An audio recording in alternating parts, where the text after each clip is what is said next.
বাইরে থেকে এসে দেখছি এটা আমাকে কি দেখতে হলো, সবজি কাটার চপারে এখানে কি হচ্ছে লেখা হচ্ছে, টিভি দেখে দেখে লেখা হচ্ছে সবজি কাটার চপারে। তো আমি মানে হ্যালো, ওয়েলকাম ব্যাক টু সুরিয়াস ডেইলি পডকাস্ট। তো সকালবেলা এই যে চোখে জল দিয়ে মুখ ধুয়ে রান্নাঘরে গেলাম, সকালবেলা তো নয় ভোরবেলার দিকে মোটামুটি।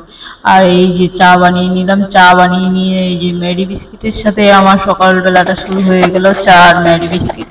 তারপরে এই যে সাথে সাথে আমার ভাত বসিয়ে দেওয়া হয়ে গেছে, ভাত বসিয়ে দেওয়ার পরে এই যে ভাতের সাথে কাঁচা কলা যেটা রয়েছে তার ভাজা, দুটো কাঁচা কলা ভেজে নিয়েছিলাম। আর তার সাথে ডালের সাথে ছিল ওই সজনার যে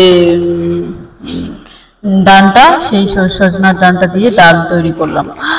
আর তার সাথে আমি কাপড়ও কাচ্ছিলাম, সাথে সাথে কাপড় ধুতে দিয়েছি। আর এই যে কাপড় ধোয়া একদিকে আর একদিকে রান্না চলছে। তো এই যে যখন তুমি বাড়ি থেকে বাইরে থাকো এই যে এই জিনিসগুলো এখন মানে তখন তোমার সাথে চলে আসে। তারপরে রেডি হয়ে বেরোলাম, রেডি হয়ে বেরিয়েই তারপরে তারপরে রেডি হয়ে বেরিয়েই তো আমার যাওয়ার পথে এই যে গাছ, এই গাছটা আমার খুবই পছন্দের। এই গাছটার সাথে আমি অনেক অনেক অনেক মানে জুড়ে থাকি, যার জন্য আমার এই গাছটা আমার খুবই প্রিয়। কৃষ্ণচূড়ার গাছ নয়, কিন্তু কৃষ্ণচূড়ার গাছের মতো, তো তাই জন্য খুবই প্রিয় আমার ওই গাছটি। আর তারপরে ফিরে আসলাম, ফিরে এসে এই যে আমাকে কি দেখতে হলো, এটা কি দেখতে হলো আমাকে, এইটা হলো সবজি কাটার চপার, আর এই যে হলো এগুলো হলো পেজ। এই দেখছি আমি লিখছে টিভি দেখে দেখে। তো তারপরে এই যে স্নান করিডোরে পুজো করিডোরে বসলাম একটু, তারপরে বসে নিজেকে একটু দেখছিলাম যে বাহ ভালোই তো লাগছে, সুন্দর লাগছে।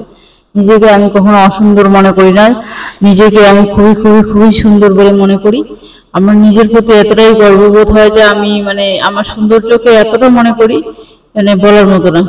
মাঝে মাঝে এই যে আমার ভাবভঙ্গি, নিজেকে যে এতটাই সুন্দর মনে করি। তারপরে এই যে ভাবছি যে যখন তুমি বাড়ি থেকে বাইরে থাকো তখন তোমাকে কত কিছুর সাথে মুখোমুখি হতে হয়।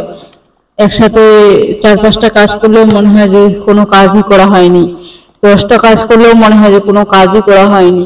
আর বাড়ির থেকে বাইরে থাকা মানেই সব কাজের বোঝ থেকে শুরু করে A to Z, মানে যারা বাইরে থেকে তারাই বোঝে যে আসলে কি জিনিস বাইরে থাকার মজা। আবার বাড়িতে থাকলে একটা কাজ করলে আর একটা কাজ করবো না বলে দিলাম, করবো না তো করবো না, করবোই না, করলামই না, এরকম একটা ব্যাপার। কিন্তু যখন তুমি বাড়ি থেকে বাইরে থাকো তখন বোঝা যায় যে হ্যাঁ কোথায় আছি আর কি করছি। তো বাড়িতে থাকলে কি হয়, আমি যদি একটা কাজ করলাম তাহলে মনে হয় নিজেকে রাজা রাজা ফিল হয়, আর রাজা রাজা মনে করেই মানে সব কাজ করব না, আর আমার মানে সব হাতের কাছে এসে যায়, খাওয়ার থেকে শুরু করে সবকিছু। আর বাড়ি থেকে বাইরে যখন থাকো একটা কাজ নয় 100টা কাজ করলেও খাওয়ার হাতের কাছে আসে না, হাতের কাছে নিয়ে আসতে লাগে নিজের দ্বারা। এইটাই হলো বাড়ি আর বাইরের মধ্যে পার্থক্য। আর মায়ের তুলনা তো হয়ই না, মায়ের মতো কেউ হতেই পারে না। তুমি যদি একটা কাজ নাও করো তাও তুমি রাজা রানীর মতো করে বসে খেতে পারবে, এইরকম একটা ব্যাপার। তো বাড়ি আর বাইরের মধ্যে এটাই হলো পার্থক্য। তারপরে আমি এই যে আবার বেরিয়ে পড়লাম, বেরিয়ে পড়ে চিকেন আনতে গেলাম। চিকেন আনতে গিয়ে দেখছি এই যে কুকুর, এই যে কুকুরগুলো এখানে এত ভদ্রভাবে বসেছে, এরা এত ভদ্র নয়। একদিন আমার মাংস নিয়ে নিয়েছিল, তারপরে এই যে বিরিয়ানি তৈরি হচ্ছিল, বিরিয়ানি তৈরি হতে গিয়ে এই যে সব মশলা এখানে গ্রাইন্ডের জন্য করতে দেওয়া হয়েছিল। তারপরে এই যে আবার পেঁয়াজ কেটে দিয়ে সব এইখানে ভাজা ভাজি হচ্ছিল, এগুলো একটু বেশি করে ভাজাভাজি হবে। আজকে একটু আলাদাভাবে বিরিয়ানি তৈরি হচ্ছে, বিরিয়ানির নাম হলো মানিকুট্টি বিরিয়ানি। তার সাথে আবার 65 হচ্ছে, চিকেন 65, যেটা আমি ভাবছিলাম। আর আমি সবসময় চিকেন 65 ভাজতে গিয়ে একটাই ভুল করে থাকি, চিকেন 65গুলোকে বেশি করে ভেজে ফেলি, যার ফলে মানে আমার মানে আমি একটু নতুন নতুন রান্না করছি, তো যার জন্য নতুন নতুন নয় অনেকদিন ধরেই রান্না করছি। যখন আমি ইউনিভার্সিটিতে পড়ছিলাম তখন থেকেই রান্না করছি, কিন্তু রান্না আমার হাতে আসে না, আর আমি রান্নাকে হাতে নিতে চাই না, এরকম একটা ব্যাপার। তারপরে এই যে নিচে টাওয়া, উপরে গরম জল দিয়ে বিরিয়ানি তৈরি হচ্ছিল।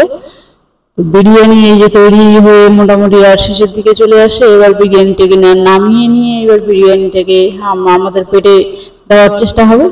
এই যে বিরিয়ানি, মানিকুট্টি বিরিয়ানি, এই বিরিয়ানির নাম হলো মানিকুট্টি বিরিয়ানি।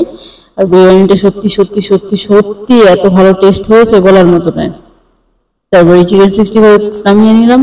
এই যে আজকে একটু বেশি করে ভেজে ফেলেছি, সবসময় এটাই করি, কিন্তু আমি আমার রান্নায় গর্ববোধ করে থাকি, যেটাই রান্না করেছি মানে নিজেকে খুবই গর্ববোধ করি। তারপরে এই যে বিরিয়ানি সার্ভ হচ্ছিল, বিরিয়ানি সার্ভ হয়ে বাস এরপরে খাওয়া হবে। বিরিয়ানিটা দেখতে যা হয়েছে তেমনি খেতেও টেস্টি হয়েছে, এতটাই টেস্ট হয়েছে। তারপরে এই যে রায়তা, বিরিয়ানির সাথে রায়তা, চিকেন 65 আর ডিমের সিদ্ধ, এই হলো আমাদের রাতের খাওয়া। এরপরে রাতে এই খেয়ে নিয়ে বাস। ওকে, বাই বাই, গুড নাইট।